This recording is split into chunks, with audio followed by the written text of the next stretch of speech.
Cher Jacques Oxiette, chers amis, quelle frustration pour moi de ne pas être à vos côtés, car au fond, en cette période de crise, on constate un repli sur soi. Et vous, en inaugurant ce centre Beautour, vous faites la démonstration du contraire. Vous invitez au partage et à la convivialité. Vous invitez à la conjugaison des compétences.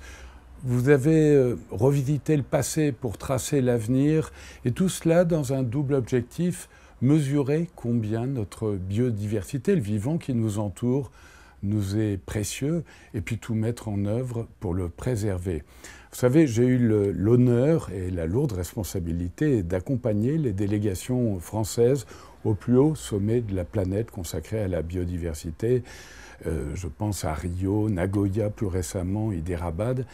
Et à chaque fois, les grands décideurs de cette planète ont conclu que nous devions établir une stratégie de résilience de la biodiversité au niveau mondial, mais que tout devait être mis en œuvre au niveau local. Eh bien, j'ai le sentiment que le centre Beautour répond parfaitement à cette attente de manière exemplaire.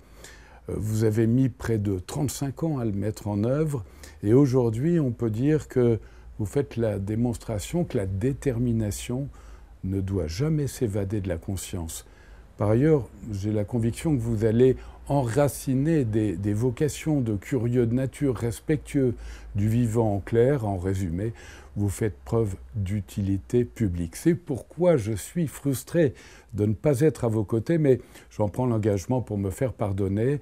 Dans mon émission de France Inter, eh bien, je parlerai dès la rentrée du centre Beautour. En attendant, je vous souhaite une très très belle inauguration, en imaginant que plus tard, d'autres visiteurs dans vos pas éprouveront le même sentiment, la même volonté, tout mettre en œuvre pour que vive la vie.